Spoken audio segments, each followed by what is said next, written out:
Halo, ketemu lagi dengan kita, para reviewer film amatiran. Yaitu ini, reviewer 1. Halo Fania, dan reviewer 2. Aku Adio. Hari ini kita akan review salah satu genre film kesukaanku. Apa itu? Psychological thriller. Jadi hari ini aku bahagia banget karena ini adalah genre favorit aku. Dan aku berhasil memaksa dia untuk review ini. Iya, aku dipaksa nonton untuk review. Terus film ini tentang apa nih? Film ini, kita belum nyebutin judul gak sih? Belum. Jadi mereka pada belum tahu nih. Oke. Jadi film ini adalah The Cinderella Addiction, atau nama Jepangnya Cinderella Aisu Cinderella. Aishi Cinderella. Film ini baru dirilis Februari tahun lalu ya, disutradarai oleh... Tahun ini, Pak?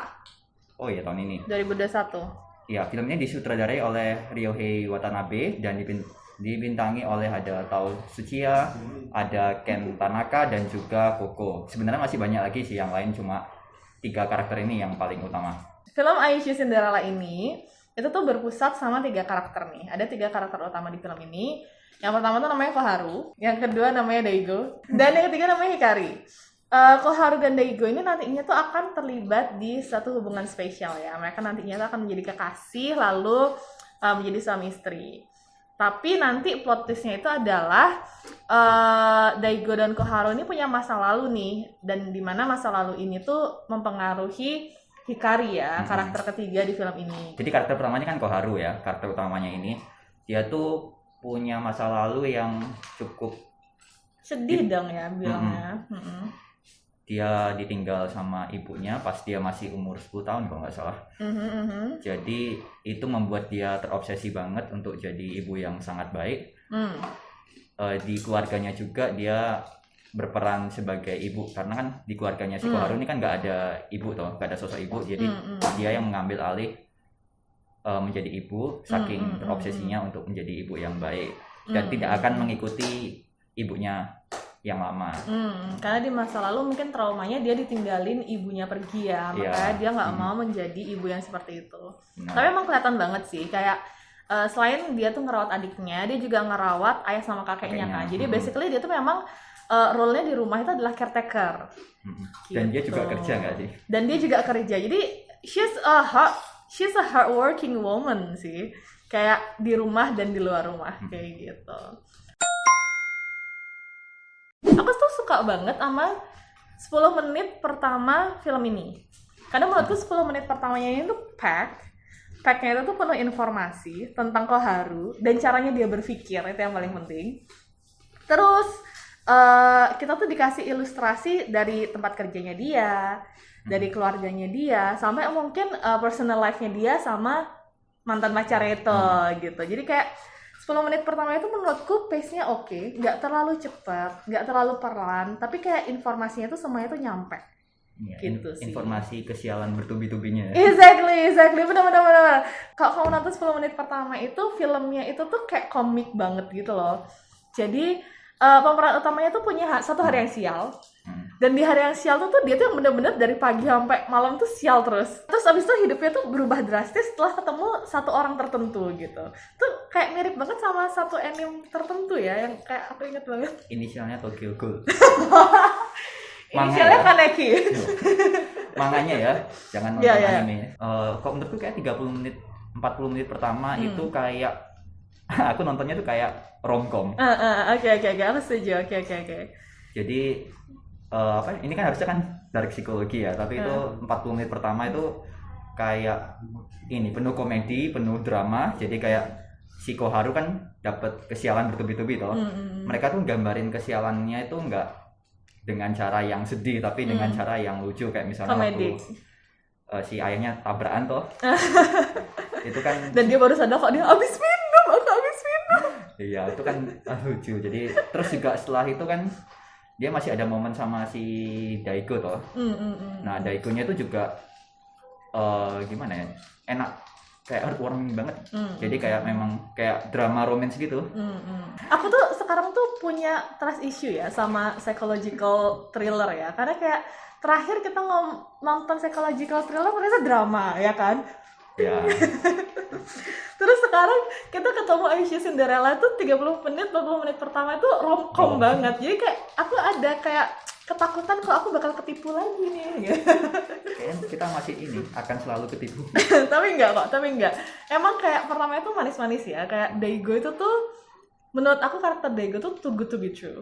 Terlalu baik buat jadi nyata. Tapi mungkin itu ya yang mau ditampilkan ya. Dalam arti kayak semacam film ini tuh emang mau memunculkan karakter yang kayak prince gitu, yang kayak pangeran itu, sehingga Koharu tuh nanti bisa diangkat jadi kayak princess gitu nggak sih?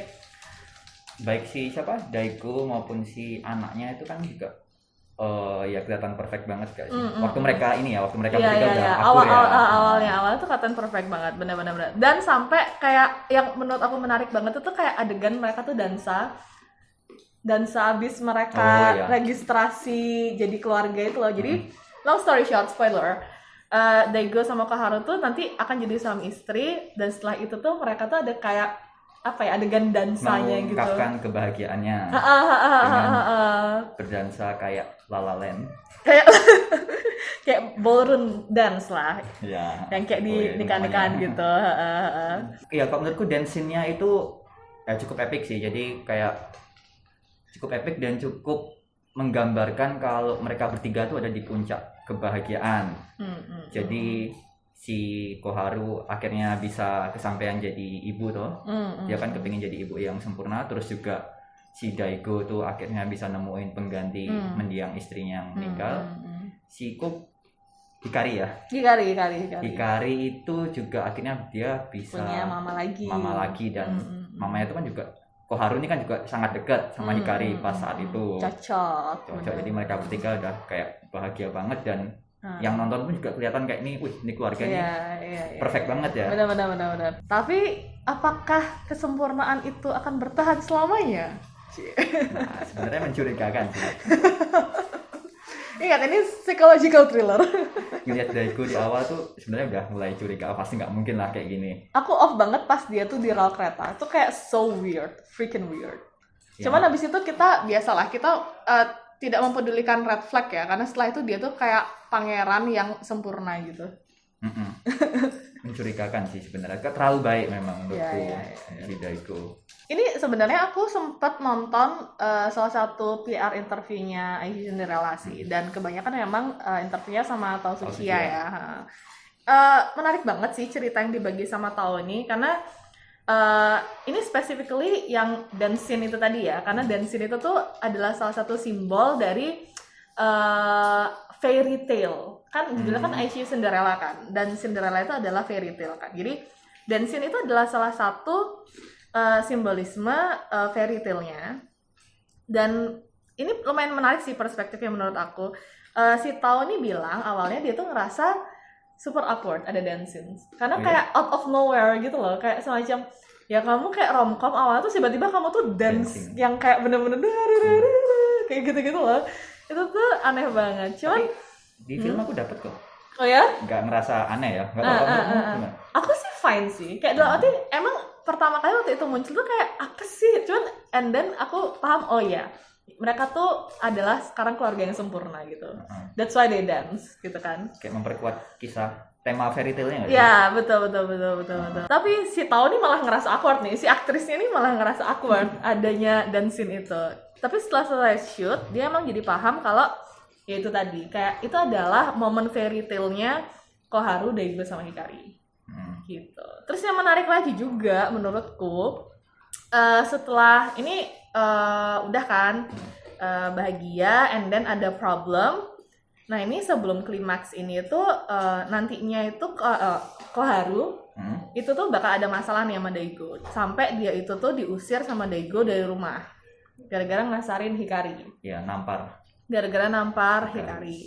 Dan Daigo itu tuh yang kayak punya trauma mendalam tentang ditampar sama orang tuanya, terutama mamanya ya.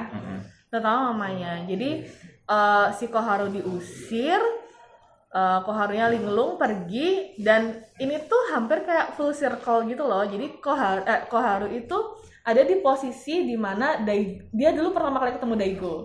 Oh, di rel toh. Jadi Koharu end up jatuh di rel persis kayak dulu dia ketemu Daigo. ada kereta api yang mau lewat, dan terus dia diselamatin sama Daigo juga. Jadi kayak itu semacam kayak full kayak, circle moment gitu ya. Iya, kayak flashback tapi saling berkaitan. Iya. Menurut aku itu tuh kayak full circle moment banget. Jadi semacam yang dulu di awal Daigo tuh diselamatin sama Koharu, sekarang tuh kebalik, Koharu yang diselamatin sama Daigo. Terus habis itu kan memang istilahnya abisin itu tuh jadinya helter skelter gak sih? Apa ya helter skelter? Jadinya tuh kayak chaos gitu loh. Jadi mulai kebuka next arc-nya mereka. Kayak abis diselamatin itu Koharu tuh kayak berubah gitu loh. Terutama yang scene dia itu dilukis sama Daigo sama Hikari, itu super duper creepy. Daigo jago banget melukis tapi nggak bisa melukis mata yang nggak bisa melukis mata, sumpah. Dan itu tuh kayak what the freak gitu. Iya, kalau Koharu memang dari sebelum itu bahkan juga dia aslinya udah berubah nggak sih? Tapi yang sebelumnya dia tuh kayak ada pertentangan diri gitu loh, Al, kayak iya enggak gitu loh. Jadi kayak dia tuh bener-bener diambang gitu menurutku. Iya, jadi dia udah ada keraguan ya kayak. Yes. Kan kita bisa ngeliat kayak dia di scene-nya, ada scene-nya dia tuh bantui anak apa? Dorongin ayunan itu. Terus makin lama makin tinggi, akhirnya ibu si anak nih malah jadi ketakutan. Benar. Dari situ aku udah ngeliat si Koharu nih, wah nih kayak bakal berubah 180 derajat nih. Karena dia itu apa ya, mental breakdown sih kayaknya. Iya. Di titik itu dia itu tuh Daigo bilang satu hal yang jadi triggernya dia, yang jadi trigger traumanya dia, yaitu adalah kamu itu bukan ibu yang baik, dan itu tuh kayak trigger masa lalunya dia sama ibunya kan. Jadi ya itu salah satu klimaks sih, salah satu klimaks. Si Tao Tsuchiya sendiri bilang sebenarnya di prosesnya itu tuh dia itu nggak ngerasa Koharu tuh berubah. Yang berubah tuh adalah eksteriornya. Yang berubah itu tuh adalah penampilan luarnya dia. Semacam dia tuh pakai topeng biar dia tuh bisa fit in sama keluarganya Daigo. Padahal aslinya enggak. Padahal aslinya mungkin dia bertentangan dengan itu. Kayak maksudnya kamu tahu kan kayak sebelum klimaks itu dia tuh yang berkali-kali ngerasa Hikari itu tuh butuh didisiplinkan. Hikari itu butuh apa ya, diasuh dengan cara yang berbeda dengan sebelumnya kayak gitu. I think dia tuh sebenarnya ada pertentangan. Cuman ini dia kan kayak desperately want to be a good mother nih. Dia tuh desperately pengen mempertahankan kesempurnaan keluarganya gitu kan. That's why abis dilukis sama Daigo itu dia tuh yang kayak apa ya, dari raut wajahnya, terus dari warna bajunya pun katanya Tao Tsuchiya itu sengaja dipilih yang mirip palet rumahnya. Kalau kamu notice, rumahnya itu kan banyak warna merah, ungu, and then kayak warna-warna gelap gitu kan. Nah di akhir-akhir si Koharu nih pakai warna-warna baju yang kayak gitu. Even Daigo pun pakai warna-warna baju yang kayak gitu. Tapi Daigo kan emang bajunya gitu-gitu aja nggak sih? Tapi di awal-awal dia lebih kayak netral gitu nggak sih, kayak biru gitu kan. Semenjak nikah ya mungkin ya. Semenjak nikah. Dan aku ingat banget scene ngelukis itu yang tau gak sih, Hikari lagi Koharu sama Daigo ngelukis berdua, yang ngelukis mata itu. Mereka selimutnya matanya kayak merah marun gitu gak sih? Iya. Yeah, so something like that. Jadi apa ya, di titik itu tahu sih bilang itu tuh adalah Koharu yang 100% sudah bertransformasi jadi bagian keluarganya Daigo demi mewujudkan ide jadi ibu yang sempurna buat Hikari, dan yang paling penting nggak ngikutin jejak ibunya dulu. Jadi kayak obsesi ya. Obsesi. Udah obsesif itu tingkatnya. Ya bener sih. Menurutku film ini juga punya pesan gimana sebuah obsesi itu, mau obsesi jelek maupun obsesi baik itu, apapun obsesi yang berlebihan itu gak akan baik buat kamu. Yes. Seperti contohnya Koharu kan asli punya niat yang baik toh, dia gak ingin mengulangi kesalahan ibunya. Dia kepingin jadi ibu yang sempurna. Itu untuk Koharu. Terus untuk si Daigo, dia kepingin membahagiakan Hikari anaknya. Karena dulu dia nggak bahagia sebagai anak. dia rela melakukan apa saja untuk kebahagiaan Hikari, di mana itu beneran memang dilakukan. Iya, walaupun itu nggak benar secara ya. Dengan makna yang sedikit beda ya. Iya, benar. Dan di sisi lain Hikari juga mungkin obsesi ke kerasnya ya. Dia tuh obsesi dapat perhatian orang deh kayaknya. Karena mungkin dulu kan dia nggak dapat perhatian dari mamanya kan, makanya dia tuh beneran kalau misalkan dia suka sama orang, dia pengen orang tuh suka juga sama dia. Iya. Dan kalau orang tuh nggak suka sama dia, itu dia kayak snapping gitu sih. Kayak si itu toh, yang kayak dia sama Wataru. Iya, Wataru. Terus yang didorong itu toh. Karena Wataru suka cewek ini nih, gitu. Setelah itu endingnya juga bener-bener. Kamu nyangka nggak endingnya? Nggak nyangka. I mean kayak apa ya? I know it's gonna be bad, but I don't know it's gonna be that bad. Iya, jadi endingnya tuh benar-benar gak nyangka banget ya. Ya maksudnya aku ada kepikiran setelah ngelihat si Koharu sama Daigo nyamar jadi ini ya, petugas vaksin ya. Oh iya. Terus aku udah nyangka paling ya hilang ingatan mungkin. Mungkin aku mikirnya gitu. Aku kira dia cuma balas ke satu orang tok, ke Wataru tok. Aku kirain. Soalnya kan Wataru tuh kind of source of unhappiness-nya Hikari kan. Aku mikirnya ini sih, entah gimana lupa ingatannya sih semua satu sekolah itu. Iya. Terus ternyata mati dong semua siswa. Iya, gila.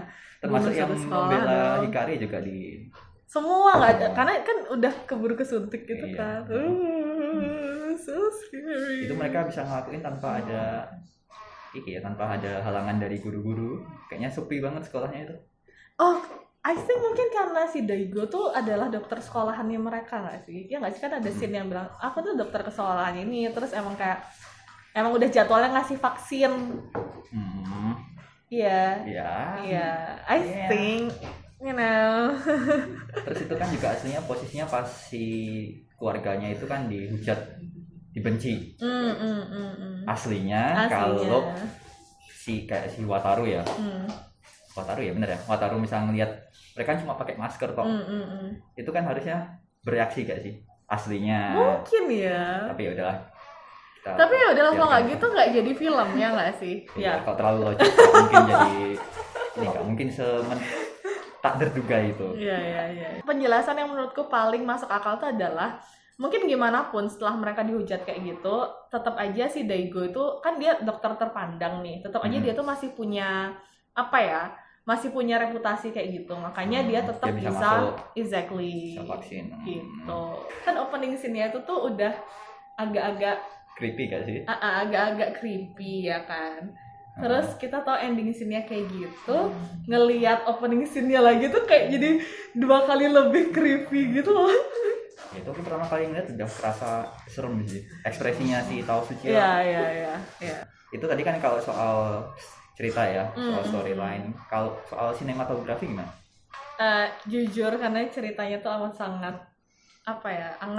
sangat membawa diriku lupa dengan sinematografi dan lain-lain gitu. Yang aku notice tuh memang mereka tuh punya color palette spesifik, kayak semacam yang tadi aku bilang, kayak ada rumahnya Daigo matching sama wardrobe-nya mereka, kayak gitu-gitu, kayak itu aku notice. Cuman lain-lain itu menurutku beneran aku kebawa banget sama ceritanya sih. Apik banget, dan tiap scene itu tuh kayaknya tuh punya depth tersendiri. Jadi tiap scene itu tuh punya purpose tersendiri. Aku hampir nggak ngerasa adanya filler gitu loh. Kayak even kayak Koharu sama keluarganya, kok semuanya tuh ada purpose-nya untuk menceritakan sesuatu, untuk kasih kita informasi. Menceritakan perkembangan karakter masing-masing nggak sih? Iya. Terutama si Koharu. Mungkin kalau misalnya aku harus mention satu lagi yang aku notice itu adalah scoringnya. Aku suka banget scoringnya yang konsisten, dominasi piano klasik, kalau nggak orkestra. Jadi kayak beneran moodnya itu tuh, walaupun secara sinematografi mungkin gak gimana-gimana ya, tapi moodnya itu tuh memang bikin kita tuh berasa nonton fairy tale gitu. Itu aku setuju juga. Atau kamu kayak berasa nonton dramanya Shakespeare, ya kan, kayak Hamlet atau gimana yang ujung-ujungnya tuh tragedi. Paling inget memang di dance scene awal pasti, scene awal, scene ending. Yes. Itu aja kayaknya. Itu untuk masalah sinematografi ya. Tapi aku emang benar storyline-nya tuh yang paling kena. Aku suka perubahan tema. Ya. Perubahan tema dari romcom drama ke dark psikologi drama. Itu halus banget sih Kak. Jadi maksudnya romcom yang di awal itu nggak kerasa tempelan, nggak cuma udah yang penting biar penonton nggak expect dulu. Aku tahu yang tempelan siapa. Itu tuh yang film yang kita review tahun 2016. Oh, yang inisialnya. Yang mungkin linknya bisa ditaruh di sini supaya orang-orang bisa nonton. Inisialnya Suicide Squad itu loh. Ya, jadi itu. Terus juga aku suka sama actingnya sih memang pengaruh actingnya si Tao. Oh ya, props buat Tao Sucia. Tao Sucia bagus banget. Yes. Ini kayak film yang aku tonton yang actingnya dia tuh paling bagus di sini. Sebelumnya kan aku nonton di Alice in Borderland ya. Itu kan kayak ya. Tapi di Alice dia belum kayak gimana gitu ya, karakternya. Dia kan cuma karakter misterius. Benar.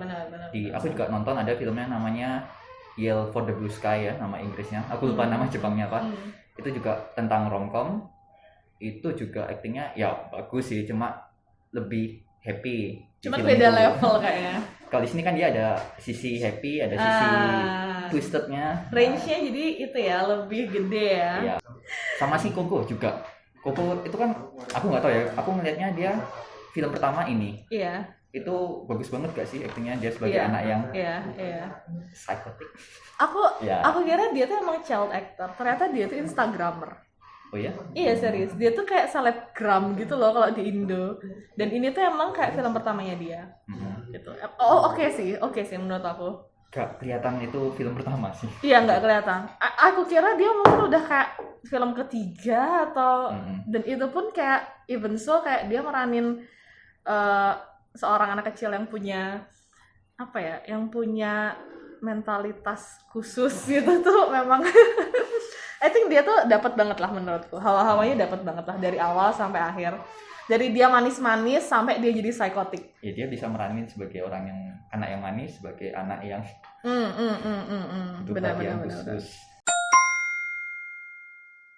Aku officially jadi fansnya Tao Sucia. Aku apart from her acting ya, aku tuh benar-benar impress sama interviewnya dia. Jadi aku nonton beberapa interviewnya dia ya buat Aisha Cinderella ini. I think ada satu hal yang aku tuh setuju banget. Dia ditanya kayak kenapa kok orang-orang tuh harus nonton Aisha Cinderella ya kan. Dan dia tuh jawab itu tuh kayak sebenarnya kayak karakter yang ada di dalam film ini tuh memang eksentrik semua. Eksentrik. Maksudnya dalam arti tuh mereka tidak seperti orang pada umumnya gitu kan, punya mentalitas yang beda sama orang pada umumnya. Dan mereka akhirnya melakukan sesuatu hal yang memang nggak bisa ditoleransi. Di endingnya mereka melakukan hal itu kan. Tapi even so dengan nonton film ini mungkin kita tuh bisa berpikir lagi tentang hal-hal yang kita taken for granted. Hal-hal sekitar kita, kayak mungkin lebih perhatian juga sama orang-orang terdekat kita. Dan buat aku personally pun film ini tuh reminder sih sebenarnya kalau sometimes itu tuh kita tuh put a lot of pressure on a mother. Kalau di society mungkin ya, misalkan kalau ada satu kejadian di satu keluarga, pasti orang yang pertama kali disalahkan atau mungkin dihujat atau mungkin gimana itu biasanya itu adalah sosok ibu duluan gitu, tanpa mungkin dengerin ceritanya mereka. Kayak scene-nya itu ya yang si Hikari pakai sepatu merah. Exactly. Itu kan semua nyalain si Koharu. Iya, padahal kayak Koharu udah berusaha sampai mereka berantem. Ya, itu yang mungkin kayak bisa jadi ilustrasi kalau ya orang luar itu tuh cuma tahu sebatas apa yang terlihat aja gitu kan. Dan ya film ini berhasil sih menurutku meng-highlight kejamnya lidah orang kalau ngejudge. Kejamnya entah yang kejam dari teman, dari keluarga sendiri gitu. I think we should be kinder lah, not to put that kind of expectation on someone, kayak be it mother or father or whoever gitu. Karena kayak it's hard kalau misalkan kamu expect mereka tuh jadi perfect all the time and not making any mistake, itu tuh kayak impossible gitu loh. Oh iya kan banyak scene-nya si Koharu itu disindir ya mungkin ya. Keluargamu lo udah perfect. Ya semacam itu tuh. Itu kan yang buat dia semakin tertekan, padahal aslinya kan nggak kayak gitu. Dan akhirnya karena mungkin orang-orang tuh punya ekspektasi dia sempurna, dia akhirnya tuh expect orang lain tuh juga sesempurna dia. Kayak kamu ingat gak scene yang temennya itu tuh anaknya sakit malam-malam, but then kayak dia bilang ke Koharu dia mau cerai. Dan Koharu di situ langsung kayak reaksinya tuh keras banget ya, kayak kamu tuh kayak nggak peduli apa, something like that lah. Jadi kayak itu reflecting balik lagi nggak sih? Iya. Soal ini ya, soal ibu itu kamu udah pernah nonton ini nggak? Kim Ji Young Bon. Pernah. Itu kan ini refleks banget gak sih itu? Iya. Itu di sisi sedihnya, di sisi melankolinya ya. Sedih sih. Benar. Aku pernah, itu bagus juga sih. Itu kan ngejelasin budaya patriarki juga, gimana beratnya sebagai seorang ibu tuh, apa disalahin. Filmnya juga roller coaster emosi ya. Sangat capek. Di awal punya fun, terus mulai ke dark. Kalau misalnya ngomongin soal pesan, ya selain yang kayak kamu sebutin tadi, film ini juga ngangkat banyak isu sosial kayak beban orang tua yang harus nanggung anak yang punya kebutuhan khusus. Iya. Atau mungkin cara pikir yang berbeda dengan anak-anak lain seumurannya. Ya itu bisa nimbulin banyak perspektif sih kalau kamu nonton film ini itu. Kalau in a good way ya bisa kayak kata Evania ini, jadi hidup sebagai ibu itu yang dituntut harus perfect itu sangat susah. Betul. Tapi kalau misalnya mau ambil dari sisi negatif ya, kalau punya anak tuh memang harus punya banyak persiapan. Iya betul, especially mungkin persiapan mental tadi terutama persiapan mental. Soal punya anak itu ribet. Iya, dan memang kalau misalnya nggak siap pun ya itu juga nanti akan menimbulkan masalah baru juga pada akhirnya ya, kayak kita lihat sendiri ya apa yang terjadi pada sikapnya Hikari yang betul. Akhirnya kayak berimbas satu sama lain sih. Betul. Seperti itu. Ini kita itu ya bahasannya beneran langsung berat ya jadinya ya, kayak tapi emang nonton film ini tuh secara emosional itu tuh lumayan menguras ya. Dalam itu tuh kayak ya itu tadi roller coaster banget kan. Dan mungkin berasa capek banget. Ya terutama pas bagian darknya sih itu. Bagian darknya. Lumayan intens. Oke, itu sekian review kita ya dari film The Cinderella Addiction atau Aisu Cinderella. Super recommended kalau mau nonton film ini. Tapi mungkin make sure kalau nonton film ini kamu mempunyai mental yang kuat dan pandangan yang yang jangan ngejudge kayak ya. Ya intinya ini filmnya bagus, cuma jangan nonton di saat emosi kalian nggak stabil ya. Atau lagi sumpek, tambah sumpek. Ini soal filmnya bakal menguras pikiran, exactly, dan emosi, mental state-nya bakal diuji. Oke, sekian review dari kita. Kalau kalian tertarik dengan video kita, bisa klik tombol like dan juga subscribe. Harus subscribe kan mereka. Oh yaudah deh, nggak subscribe tapi like ya. Tapi subscribe butuh ya. Please subscribe, please. Jadi kita bisa semangat bikin konten filmnya ya. Kalau nggak ada yang like nanti kita nggak semangat. Oke, sekian. Bye-bye. Sampai jumpa di video kita yang berikutnya. Sampai jumpa, dadah.